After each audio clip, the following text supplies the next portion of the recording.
Beautiful evening. আমরা দেখতে পাচ্ছি আমাদের কিছু বন্ধুদের অথবা মেম্বারদের ব্র্যান্ড এখানে রয়েছে, সেখানে তাদের কিছু জামা কাপড় বোধহয় পাওয়া যাচ্ছে। যদি আমাদের এই আড্ডা ভালো লাগে, আড্ডার পরে যদি কিছু সময় থাকে, নিশ্চয়ই সাপোর্ট করবেন লোকাল অন্টারপ্রেনারদের। আমরা তো that's what BBC is for. We support each other, we support local entrepreneurs, and today will support some good adda, তাই তো? আমরা একটু আগে বসে ভাবলাম যে একটা ছক করি যে আজকে আমরা কী নিয়ে আড্ডা দেবো, এবং যেটা দেখা গেলো কোনো ছকই করা গেল, কিছুই হলো না। বসে বসে আমরা শুধু চেষ্টাটা একদমই বৃথা গেল। তাই জন্য আমি ভাবলাম যে আজকে আর সময় নষ্ট না করে নেবে যাই, তারপরে জলে নেবে বোঝা যাবে যে কি হচ্ছে। আশা করি সবাই ভালো আছেন, খুব মজা হবে আমাদের আজকের এই আড্ডায়। আমরা কোনো এন্ড পয়েন্ট রাখিনি, সময় এরকম নয় যে সময় আমাদের খুব সংক্ষেপ। আমাদের 6:30 থেকে 7:45 অবধি আড্ডা দেওয়া যাবে, কারণ জায়গাটা আমাদেরই, জায়গাটা আপনাদেরই। যতক্ষণ আমাদের খোলা রাখতে বলা হবে, এখানে চা কফিও চলতে থাকবে, খাবারও চলতে থাকবে, এবং আড্ডাটা টু ওয়ে হবে তো অবশ্যই। মানে আড্ডাটা যদি শুধু আমাদের তিনজনের মধ্যে হয়, আড্ডাটা ইন্টারেস্টিং নয়, তাই তো? একদম আড্ডায় আছেন তো? হ্যাঁ, এটা সব থেকে ভালো হতো যদি দেবুদা মাঝখানে চলে আসতো। আমি মাঝখানে, আমি তো এই তো আছি, মাঝখানে আছি না, এসে তাহলে আমার মনে হয় মডারেশনটাও দেবুদা করলে সব থেকে ভালো হতো একদম। I am easily delegating this responsibility, আমাদের সবার ঝামেলা মিটে যেত। কিন্তু অনেক কিছু নিয়ে আমরা আজকে কথা বলবো। আমার দুজন খুব প্রিয় মানুষ রয়েছে। একজনকে অনেকদিন থেকে দেখছি ছোটোবেলায়, যেটা গৌরব বলল, আমরা কলকাতা শহরে যারাই বড় হয়েছি ব্যান্ডের, বাংলা ব্যান্ডের গান শুনে, সেখানে লক্ষ্মী ছাড়া has been an absolutely irreplaceable part of our lives. এবং সেইখানে অবভিয়াসলি দেবাদিত্য চৌধুরীর সাথে প্রথম আলাপ লক্ষ্মী ছাড়ার মিউজিক ভিডিওর মাধ্যমে। সেই সময় সঙ্গীত বাংলাতে খুব বাজতো মিউজিক ভিডিওগুলো, এবং আমরা শুনে ওইখানেই, মানে আমার তো চুলটা কোনো দিনই লম্বা খুব একটা হতো না, কারণ বাড়লে উপর দিকে বাড়ে। হ্যাঁ, কোঁকড়া চুল তো উপর দিকে বাড়ে, তাই জন্য মাথাটা ওরকম ঝাঁকিয়ে রকস্টারদের মতো ওইটা কোনো দিন করে উঠতে পারিনি। কিন্তু মনে মনে নিজেকে ভেবেছিলাম আমি রকস্টার।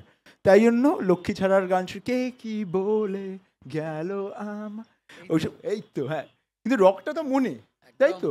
রকটা মনে, রক্ত মনে। তো সেইখান থেকে পরিচয় উনার সাথে। But তারপরে got to know him later as an entrepreneur and as a proud member of Bengal Business Council. আর অন্যদিকে an absolute living legend, আর যার সাথে কথা। হ্যাঁ, কিন্তু আমি এটা বললাম, একটা কারণ আছে। Absolute living legend, কিন্তু who hates hearing too many nice things about him. আমি এই লাস্ট আধ ঘন্টার আড্ডায় একটাই জিনিস রিয়েলাইজ করেছি, যে দেবুদা thinks that people around him, যারা আশেপাশে ঘুরে বেড়াচ্ছে, তারা শুধু ভালো কথাই বলে বেশিরভাগ সময়। দেবুদা তুমি কি গ্রেট, তুমি ফাটিয়ে দিয়েছো, উফ গুরু, তোমার মতো লোক হয় না।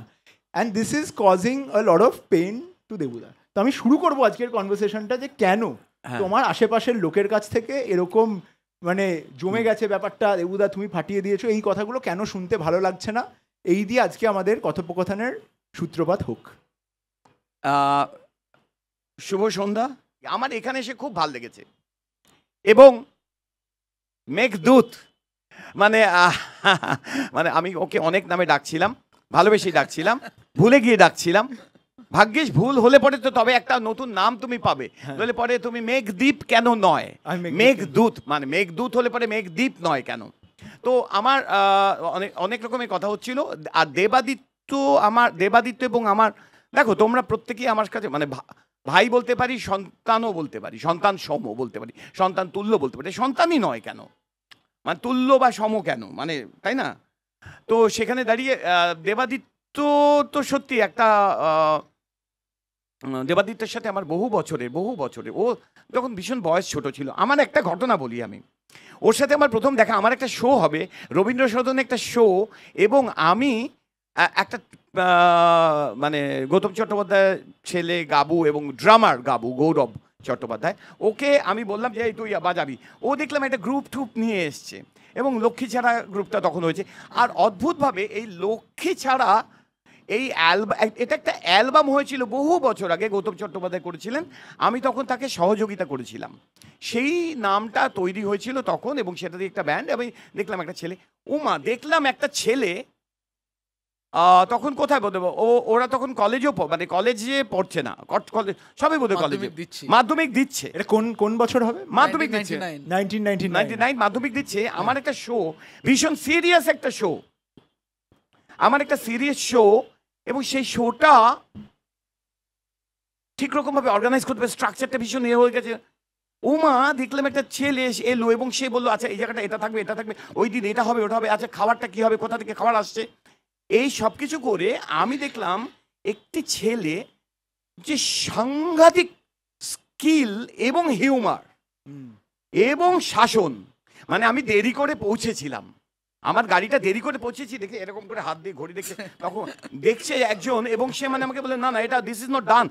বাবা, আমাকে লঞ্চ করেছিল সত্যজিৎ রায়, সলিল চৌধুরী, দুটো লেজেন্ড আমাকে লঞ্চ করেছে এই কলকাতা শহরে, হোয়াটএভার, মানে আমাদের যা কিছু এরকম ভাবে। আমি একটা মিউজিশিয়ান হিসেবে সেই রকম একজনকে এরকম বলছে, আমার ভীষণ ডাকাবুকো একটা ছেলে, আমার ভীষণভাবে মনে হলো।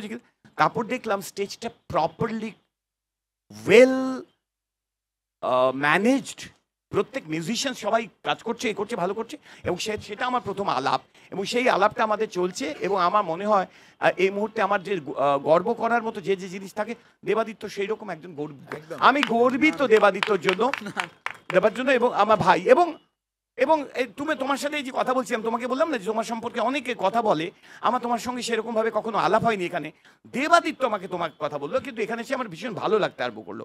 এবং then I started talking about everything and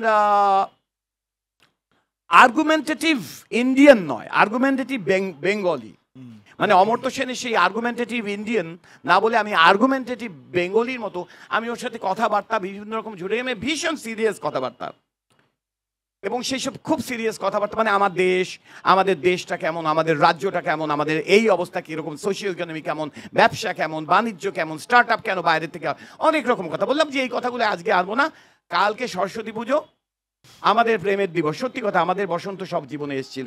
আচ্ছা আমি এটা বলবো একটা কথা, আমার হঠাৎ মনে হচ্ছে যে এখানে দাঁড়িয়ে আমরা যখন স্টেজ শোতে আমরা যখন বলি আপনাদের টর্চগুলো জ্বালান, এটা কারণ আমার হঠাৎ মনে হলো ওখানে সারা শহরটা দেখো ওই আলোগুলো একদম মনে হচ্ছে যে প্রত্যেকে তাদের মোবাইলগুলো দূরে দূরে দাঁড়িয়ে আছে। আর আমার এখানে দাঁড়িয়ে আমার একটা গান মনে পড়লো, এবং রবীন্দ্রনাথের গান। রবীন্দ্রনাথের গান গাওয়া যাবে তো? নিশ্চয়ই। আরে রবীন্দ্রনাথের গানই তো গাইবো। আরে রবীন্দ্রনাথই তো সেই মানুষ, যে ওই রকম আধুনিকতম মানুষ আর কি আছে।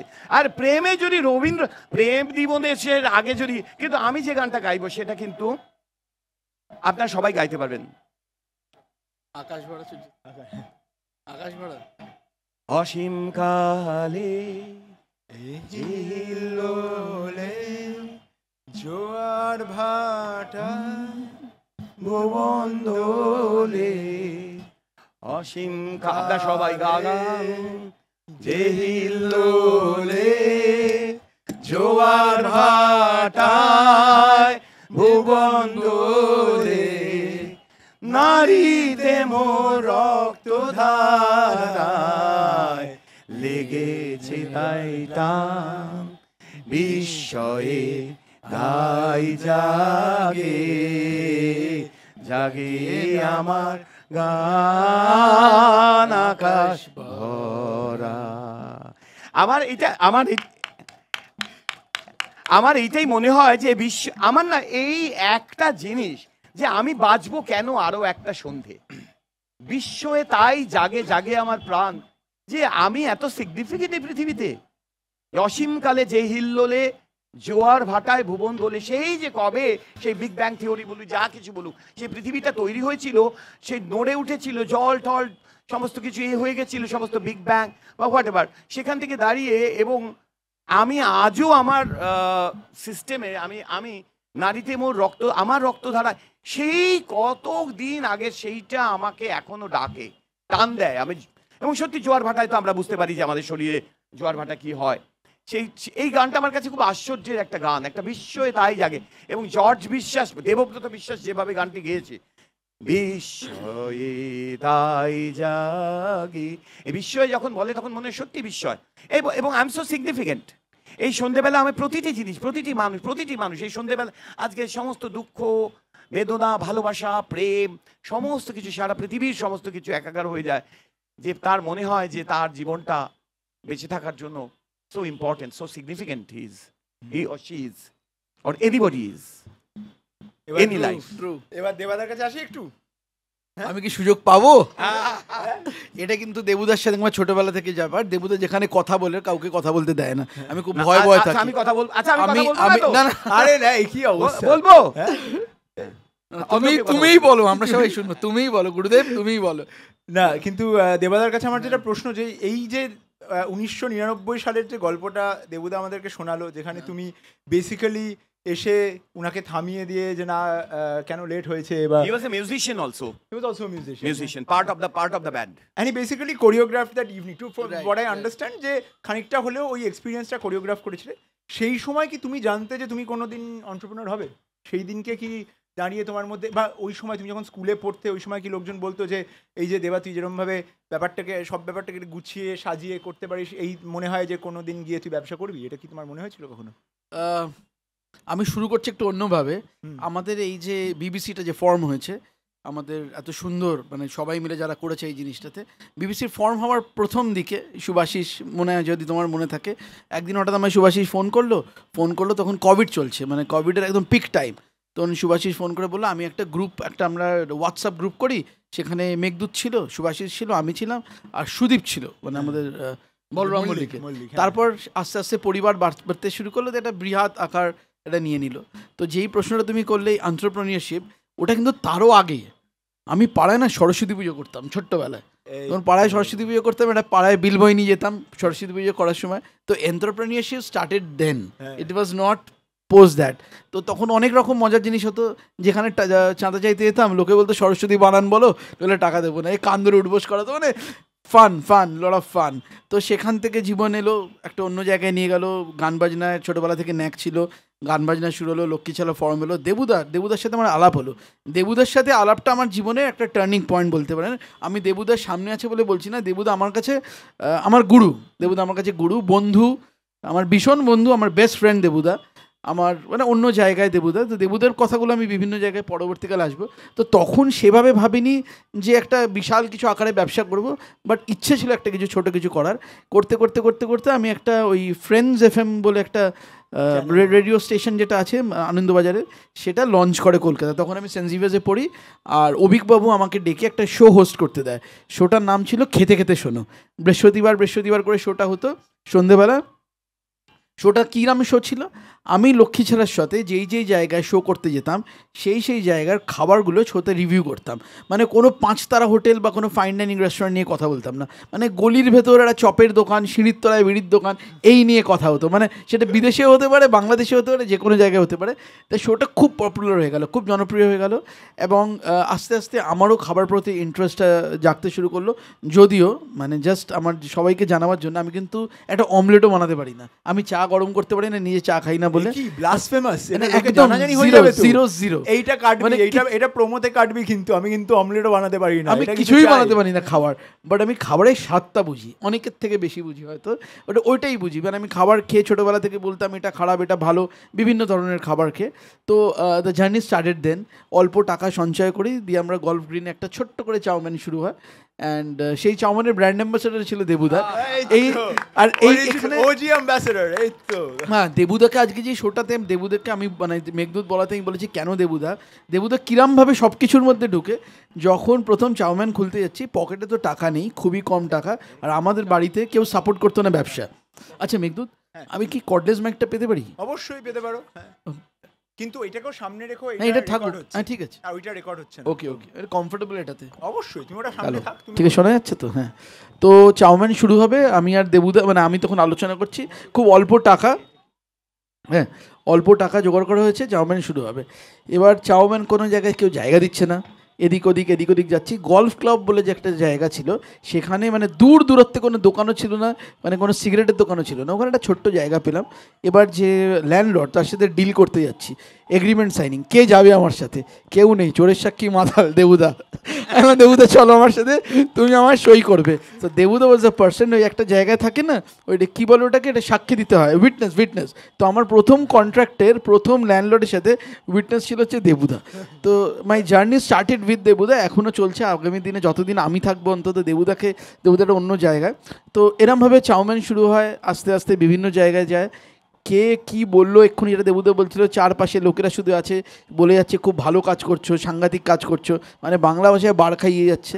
অফকোর্স দ্যাট ইজ ইম্পর্টেন্ট একটু আমাদের জন্য, কিন্তু সেটা খেয়ে লাভ নেই। আজকের দিনে আমি এইটুকু বলতে পারি, ওই 200-250 স্কোয়ার ফিটের জায়গা থেকে শুরু করেছিলাম, আজকে দেশের সবচেয়ে বড় চাইনিজ ব্র্যান্ড তৈরি করতে পেরেছি। We give the highest order to Swiggy and Zomato. 4টে শহর, আরও 4টে শহর আসছে, 2500 লোককে কর্মসংস্থান দিতে পেরেছি। এইভাবেই শুরু হয়েছে, মানে সবাইকে এটা বলার যে ভাবনাটা বড় ভাবতে হবে। আমরা স্টেজে আছি বলে সবাই একটুখানি মজা করবো না, এটা কি হয়? আমি কিন্তু ভালোবাসা নিয়ে ফিরবো, কারণ কালকে আমাদের এখানে যে দেখতে পাচ্ছি এত বড় সুন্দর একটা হার্ট কে বানিয়েছে জানি না, কিন্তু দেখতে তো বেশ মজার লাগছে। আমরা একটা ভালোবাসার গান একটু গাইবে, গিয়ে তারপরে আমরা তাহলে ওদিকে ভালোবাসা নিয়ে একটুখানি কথা ওদিকে খোঁজা দেবো। জ্বালা দুপুরে সুর তোলে নুপুরে গাওয়া হোক থেকে দুই জলে নামতে।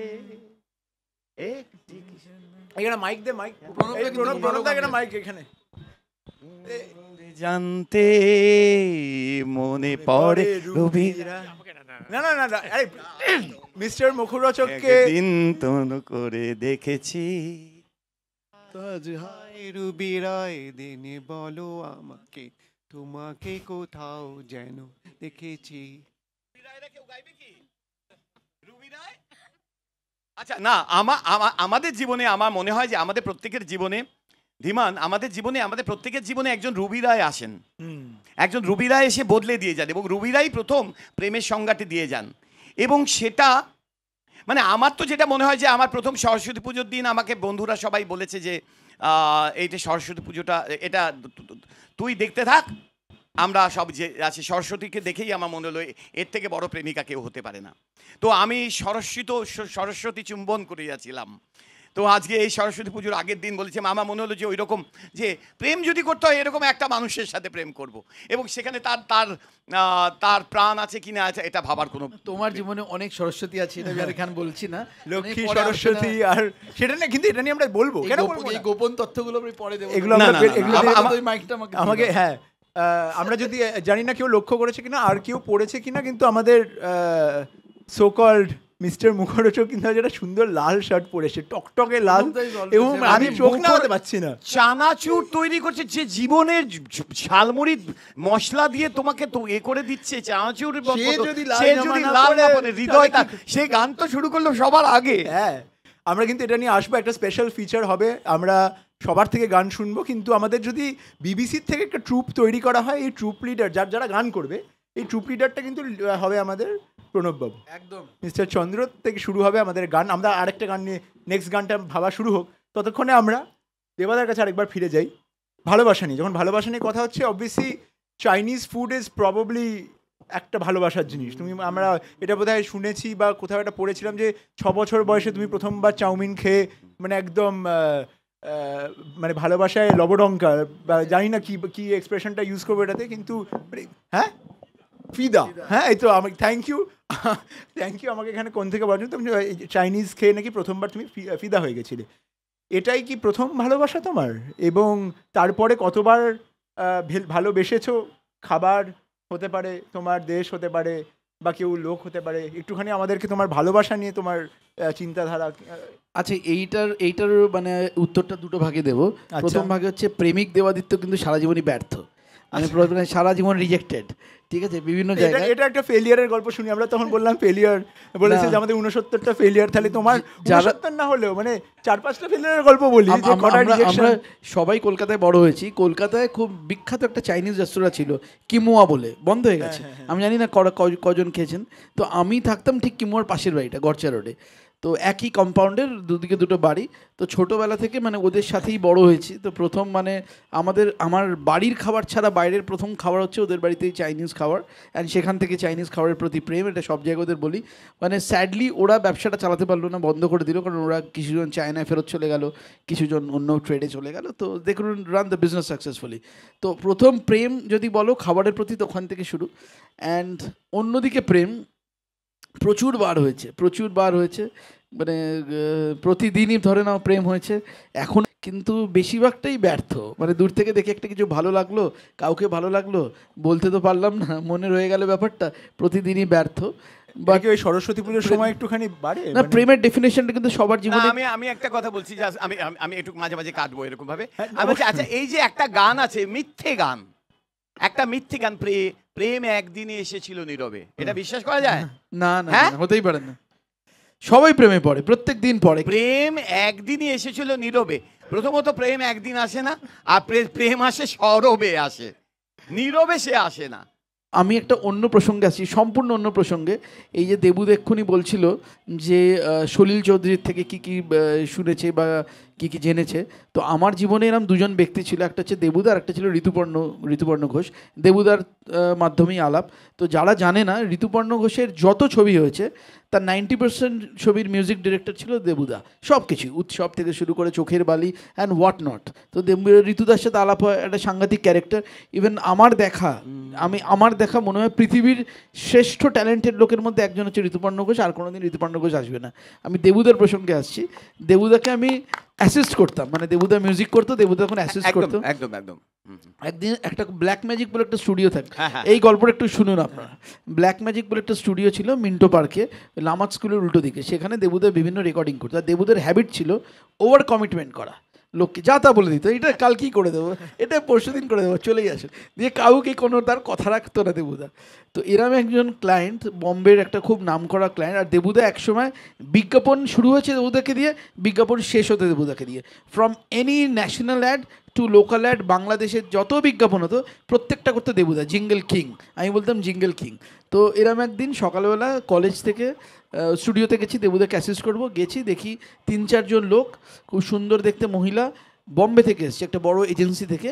সে এসছে দেবুদার সাথে মিট করতে। কারণ কি, দেবুদা নাকি তাদের 1.5 মাস আগে বলেছিল শালিমার কোনো একটা বিজ্ঞাপনের গানটা রেডি হয়ে গেছে, তোমাদেরকে আজকে শোনাবো, শুনে গানের মুভিটা তৈরি হবে, মানে অ্যাডফিল্ডটা তৈরি হবে। অ্যান্ড দেবুদাই ভুলেই গেছে এরকম কোনো একটা কমিটমেন্ট করেছিল। তখনকার দিনে কিন্তু প্লেনের ভাড়া অনেক ছিল, তখন কিন্তু এরকম আমরা মুড়ির মতন প্লেন চড়তাম না। তখনকার দিনে ট্রেন আর প্লেনের ফারাকটা অনেক বেশি ছিল। 6 জন এসছে বম্বে থেকে, পুরো টিম। আমি তখন স্টুডিওতে ঢুকেছি, দেবুদা আসেনি। দেবুদার ড্রাইভার লালু ফোন করে যাচ্ছি, তখন তো মানে মোবাইল ফোনে কী হতো আমাদের, 1 ওয়ে কমিশন, মিস কল দিলে মিস কল, মানে হ্যাঁ আসছি। দেবুদাকে ফোন যাচ্ছে, কিছুতেই ফোন ধরছি না, ওরা বসে আছে আর আমি সিচুয়েশনটা হ্যান্ডেল করছি। আমি জানি দেবুদা ভুলে গেছে, ওদেরকে কিছু বলার দরকার নেই। দেবুদা ঢুকলো, আমি বললাম দেবুদা এরম তো এসছে। বলে কী এসছে? বলে এই শালিমার। কী কাজ? এই কাজ। কী স্ক্রিপ্ট? কোনো কিছু নেই। দেবুদা ঘরের ভেতর ঢুকে গেল, লোকগুলো বাইরে বসে। মানে আমার দেখা এখনো বললে আমার গুজবাম হয়। দেবুদা একটা গিটার নিল, ঘরের ভেতর ঢুকলো, 5 মিনিট ধরে গুনগুন করে কি একটা টিউন বললো, চল আমি চলে গেছি। দিয়ে ওদেরকে ডাকলো, দিয়ে ওদেরকে বললো আমি 3 মাস ঘুমোইনি জানেন আপনাদের এই কাজটা করার জন্য। 3 মাস ধরে গানটা বানিয়েছি, আপনারা জানেন 3 মাস ধরে গানটা বানিয়েছি। দিয়ে লালা করে 5 মিনিটের একটা সুর বানিয়ে দিল। সেই সুরটা ঢালা উৎসবে বারবার আলো আশা ভালোবাসা মিশে একাকার, শালিমার।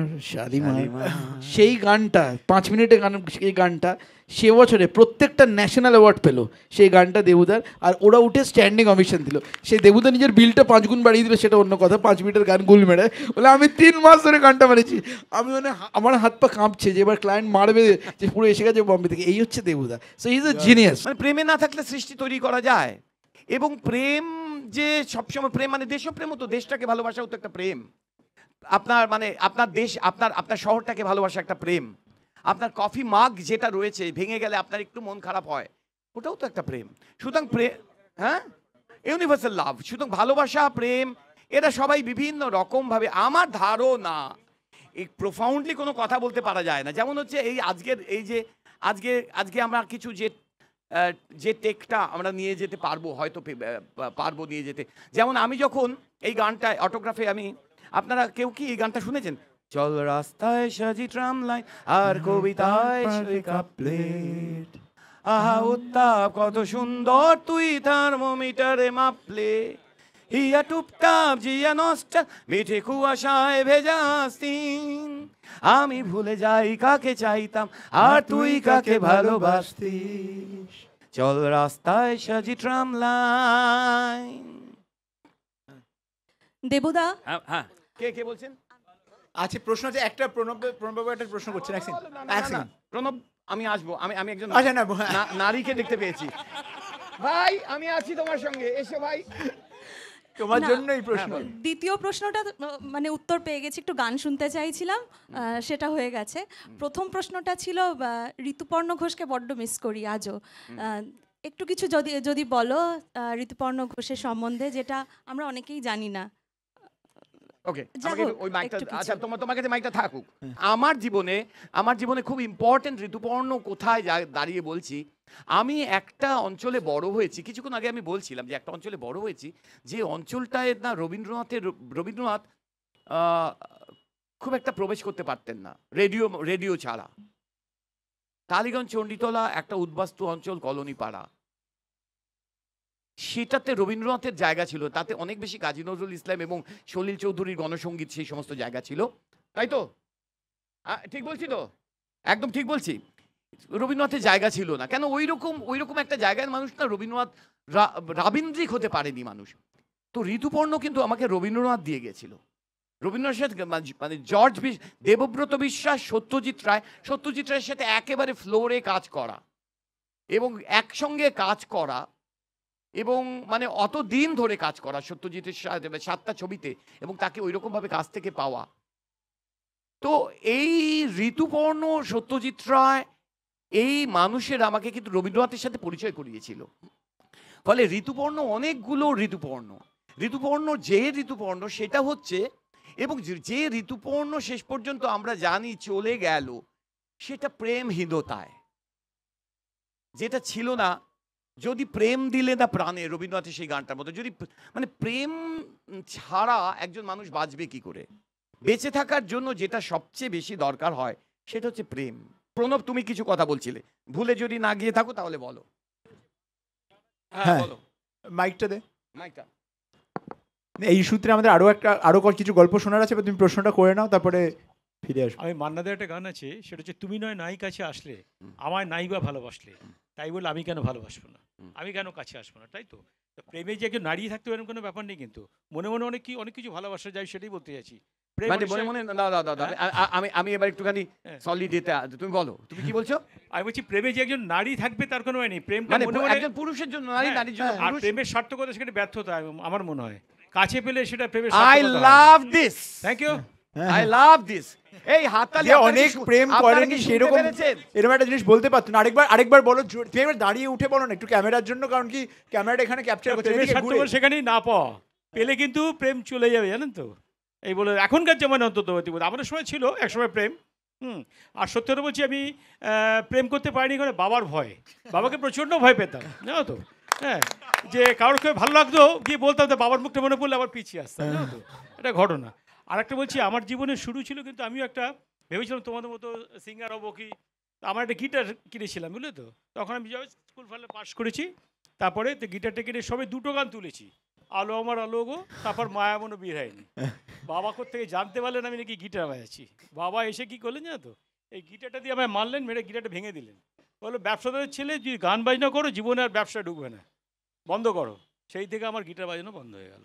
এই প্রণবদার কথার ব্যাপারে একটাই আমার বক্তব্য, প্রেমটা করা যায় না, প্রেমটা হয়ে যায়। এই শব্দ, love it man, I love it, I love it. অসাধারণ। আমি অপেক্ষা করছিলাম এইরকম একটা জায়গায় আসবে, যেখানে দাঁড়িয়ে আমাদের কথাবার্তাগুলো আর শুধু আমরা 3জনে মিলে কথা বলবো না, আমরা অ্যাকচুয়ালি আমাদের কথা চলছিলই, কিন্তু এখন একেবারে ব্যক্তি মানুষ এসে কথা বলছে প্রেমে। তবে তুমি যে কথাটা বলেছো, সাংঘাতিক কথা বলেছো, দুজনেই কথা বলেছো, যেটা হচ্ছে প্রেমকে অ্যাকচুয়ালি ফিরে যেতে হয়। প্রেম না ফিরে গেলে প্রেম মহার্ঘ হয় না। এই যে মেঘদূত নাম, এই মেঘদূত তো আসলে একটা প্রেমের নাম। মেঘদূতটা তো লেখাই হলো প্রেমের জন্য। একটা মানুষ আরেকটা প্রেমিকা, সে চিঠি পাঠায় এবং চিঠি পাঠাতে ক্লান্ত, এবং সেখানে শেষ পর্যন্ত যক্ষের চিঠি আর তার কাছে পৌঁছয় না। প্রেম আছে মানে বিরহ আছে, আর বিরহ যদি না থাকে তাহলে এত সুন্দর কিছু হয় না। আবার একবার দেবাদার কাছে ফিরবো কিন্তু। হ্যাঁ, দেবানার কাছে ফিরলে একবার- পরে প্রেমের কাছে তো বারবার করে আমাদের ফিরে যেতে না, হয়। একবার ফিরে যাই, কারণ একটা গল্প আছে যেটা আমার শোনার পার্সোনালি খুব ইচ্ছে আছে। একজন জিজ্ঞেস করছিল আমাদের অডিয়েন্সের মধ্যে থেকে যে ঋতুপর্ণ ঘোষের ব্যাপারে যদি কিছু বলেন। একটা অদ্ভুত ট্রিভিয়া জানতে পারলাম, সেটা হচ্ছে যে ঋতুপর্ণ ঘোষ চলে যাওয়ার আগে one of the last phone calls, famous last ওয়ার্ডস, এইটা কিন্তু দেবাদার সাথে হয়েছিল ফোনে। এবং এইটার গল্পটা আমি জানি না আপনারা জানেন কি না, আমার জানার প্রচণ্ড ইচ্ছে আছে। দেবাদা অ্যাকচুয়ালি হয়েছিল কি ব্যাপারটা? না, হয়েছিল ঋতুপর্ণ মানে ঋতুদাকে চিনতাম দেবুদার মাধ্যমেই। দেবুদা ঋতুদার সব মিউজিক করতো আর আমি দেবুদাকে অ্যাসিস্ট করতাম, তো সেই সময় ঋতুদার সাথে আলাপ। আর ঋতুদা একটা এমন ব্যক্তি ছিল, ক্রিটিক বলতে যা বোঝায়, যা দেবে তার একটা খুঁত ধরবে, যা দেবে সেটাকে একটা মানে ক্রিটিসিজমের জায়গায় নিয়ে আসবে, বাট সেটা থেকে শেখা যায় ঋতুদার জিনিসের থেকে। তো ঋতুদা সাংঘাতিকভাবে চাউম্যানের ফ্যান ছিল, মানে চাউম্যানটা হয় দেবুদার হাত ধরে, দেবুদা চাউম্যানের ব্র্যান্ড অ্যাম্বাসেডর ছিল, সেখান থেকে ঋতুদা মানে প্রচুর চাউম্যানের ফ্যান ছিল ঋতুদা, আর রেগুলার চাউম্যানের খাবার খেত। ঋতুদার শেষের দিকে শরীরটা বোধহয় একটু খারাপ হয়ে গেছিলো, প্রচুর মেডিসিনস খেত ঋতুদা। মেডিসিনস মানে আমি দেখেছিলাম মানে মোটামুটি একটা কাপে যতটা মেডিসিন ধরে ততগুলো ট্যাবলেটস খেত। তো একদিন যেদিন ঋতুদা মারা যায়, দেবুদা কোন ইয়ারে মারা গেছিল ঋতুদা? 2013, অ্যারাউন্ড 13-14। ঋতুদা যে বছর মারা যায়, একদিন সন্ধ্যেবেলা আমার কাছে ফোন আছে ঋতুদার। ঋতুদার ফোনগুলো খুব ইন্টারেস্টিং ফোন কল হতো। ঋতুদা রেগুলার ফোন করতো, যতজন লোক আছে চাউম্যানের সবার নাম্বার আছে, কিন্তু ফোন ঋতুদা আমাকেই করবে অর্ডার দেওয়ার জন্য। মাঝে মাঝে বিরক্ত হয়ে যেতাম, কি বারবার আমায় কেন ফোন করছে, ওখানে ফোন করো। তো ঋতুদার একটা ফোন এলো, ফোন এসে বললো, দেবা আজকে আমার একটু তাড়াতাড়ি শুয়ে পড়বো, আমাকে একটা সুইট কর্ন স্যুপ পাঠিয়ে দিবি? আমি বললাম হ্যাঁ নিশ্চয়ই ঋতুদা পাঠিয়ে দেবো। বলে আমি কোথাও একটা কাজের মধ্যে ছিলাম, ভুলে গেছি ঋতুদাকে পাঠাতে। ঋতুদা 7:30টার সময় আবার আমায় ফোন করে, বলে কী রে এখনও এলো না তো? আমি বললাম ঋতুদা আমি মানে বোধহয় বেরিয়ে গেছে, এক্ষুনি যাচ্ছে। আমি ফোন করে বললাম আমি ভুলে গেছি বলতে, এক্ষুনি ঋতুদের বাড়িতে স্যুপটা নিয়ে যা। তো ঋতুদের বাড়িতে স্যুপটা গেল, ঋতুদা again gave me a call back, যেটা ঋতুদের হ্যাবিট ছিল সবসময় একটা ফিডব্যাক দেওয়ার জন্য। 8:30-9টা নাগাদ ঋতুদা ফোন, আমি তোমাকে বলেও ছিলাম এটা, 8:30-9টা নাগাদ ঋতুদা ফোন করলো, ফোন করে বললো আমার শরীরটা খুব একটা ভালো লাগছে না, আমি আজকে শুতে যাচ্ছি, স্যুপটা খুব ভালো ছিল। ফোনটা রেখে দিল। তারপর ঋতুদার নেই। পরের দিন আমি খবর পেলাম আনন্দবাজারের একটা, আমি জানি না অনেকে আনন্দবাজার পড়েছিল, কেউ কেউ আমাকে বলে একটা স্টোরি বার করেছিল যে ঋতুদা শেষ চাউম্যানের খাবার খেয়েছিল, দিয়ে একটা কোয়েশ্চেন মার্ক। এবার খবর পেয়ে ঋতুদার আমি বাড়িতে গেছি। তো ঋতুদা থাকতে নবীনা সিনেমা হলে ঠিক উল্টো দিকের একটা গলিতে, ওই যে রাস্তাটার নাম কি দেবো, এই পার্কের পর সুইস ইন্দ্রাণী পার্ক, কে বললেন? ইন্দ্রাণী পার্ক। তো ওখানে গেছি, প্রচুর মিডিয়া, প্রচুর লোকজন। আমি গেছি খুঁজতে চাউম্যানের প্যাকেটটা কোথাও, ওটা সরিয়ে দেবো, যদি ওটা লোকের চোখে পড়ে ওটা কি সরিয়ে দেবো। প্রচুর লোকজন ছিল। বাট এনিওয়ে ঋতুদাকে মানে দেবুদার তো ঋতুদা ভেরি ক্লোজ ফ্রেন্ড, একসাথে এত কাজ করেছে, মানে দেবুদার মাধ্যমেই বলছি বারবার ঋতুদার সাথে আলাপ। And he was like a man full of life, full of knowledge, একটা লিভিং এনসাইক্লোপিডিয়া ছিল, যে কোনো সাবজেক্টে কথা বলবে ঋতুদা, কিন্তু কোনো কোনো মানে মেকশিফট একটা কিছু বলে দিয়ে দেওয়ার জন্য। আমাকে প্রথম অদ রেস্টুরেন্টটা খুলেছে অনেক পরে, আওয়াদ নিয়ে ঋতুদা বলেছিল শতরঞ্জ কি খিলাড়ি কী করে হয়েছিল, এটা কিন্তু ঋতুদা আমায় বলেছিল এই খাবার সম্বন্ধে। আমরা জানতাম মাটন বিরিয়ানি আর চিকেন বিরিয়ানি, তার বাইরে কোনো নলেজই ছিল না। ঋতুদা প্রথমে আমাকে বলেছিল হোয়াট ইজ গালাউটি কাবাব, কেন গালাউটি কাবাব হয়েছিল, আমাকে জিনিসটা বলেছিল। তো ঋতুদাকে প্রচণ্ডভাবে দেবুদা তো মিস করে, আই এম শিওর, প্রত্যেকটা সময় দেবুদা মিস করে। একটা জিনিসের ওইরকম ক্রিয়েটিভ একটা মাইন্ড, আমার যে কথা বলে যে ওরকম একজন একটা ক্রিয়েটিভ মাইন্ড, একজন যে অনন্য ক্রিয়েটিভ মাইন্ড, একজন ক্রিয়েটিভ মাইন্ড তো সব দিকেই থাকে, সেরকম একটা ক্রিয়েটিভ মাইন্ড তার চলে যাওয়া আমার জীবনে খুব একটা বড় মিস। মানে আমার জীবনে কীরকম ভাবে আমি বলতে চাই যে কি হয়, আমাদের সন্ধেবেলা একটা অব্যক্ত আমাদের একটা ব্যাপারটা ছিল। আমি একটা ঋতুপর্ণর একটা ট্রিভিয়া আমি বলি, ট্রিভিয়া বলবো না, এটা জীবন্ত। ঋতুর সাথে আমার 3 মাস কোনো কথা নেই, ঝগড়া হয়েছে, প্রবল ঝগড়া। আমি ঋতুপর্ণ ফোন হঠাৎ সকাল, এবং ও ভীষণ সকালবেলা মানে 5টার সময় উঠে পড়তো। এবার আমাদের একটু বেশি রাত করে, এটা ও তাড়াতাড়ি শুয়ে পড়তো, বেশি রাত করে এ করছে। হঠাৎ একদিন দেখি আমাদের একটা টার্ম ছিল সেটা নিয়ে, সেই ফোনটা আমি ফোনটা ধরবো না করে ধরলাম। এই দেবু তাড়াতাড়ি যা, মানে this is what Rituparno is. Debu তাড়াতাড়ি যা, তাড়াতাড়ি বাথরুমে গিয়ে যা, যে মুখে হাত পায়ে মুখে জল টল দিয়ে আয়, জল পরিষ্কার করে আয়।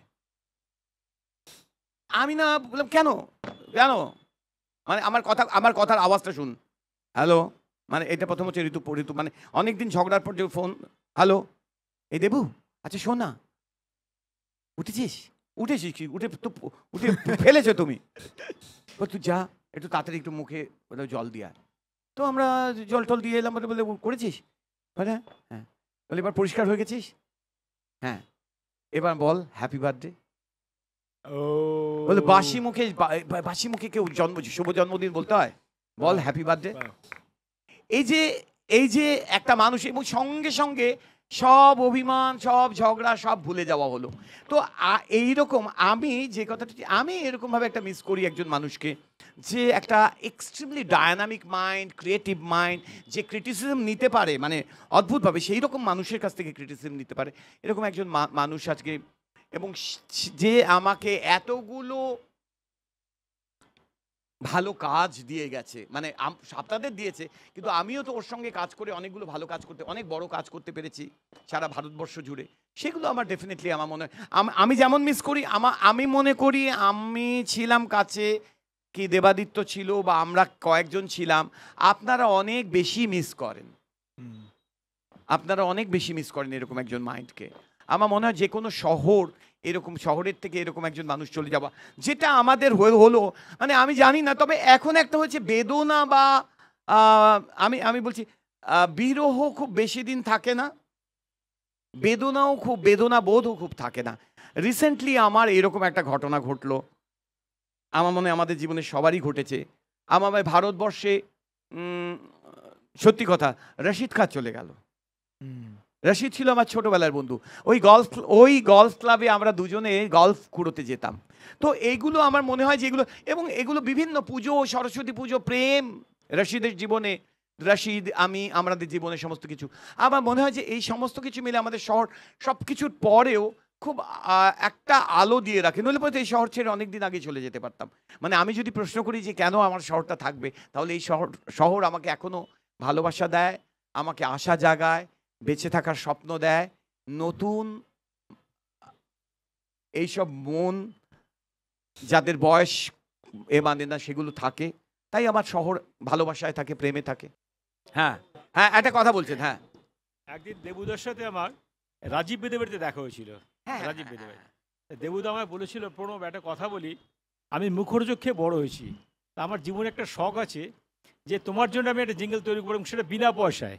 সেটা আজ পর্যন্ত আমার এখনো সুযোগ হয়ে ওঠেনি। এবছর আমি আমাদের 75 ইয়ার্স, আমি এখন এটা ক্লেম করলে, কিন্তু এখন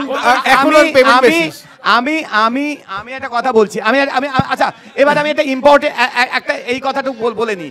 আচ্ছা, আমি একটা কথা বলি, একটা খুব ইম্পর্টেন্ট কথা। ওর এই কথাটা আমি বলতে পারছিলাম না, কিন্তু ও কথাটা বললো। আমি একটা কথা বলতে চাই, এবং আমি এই প্রমিসটা করতে চাই, এবং সবার সামনে, এবং তুমি আছো।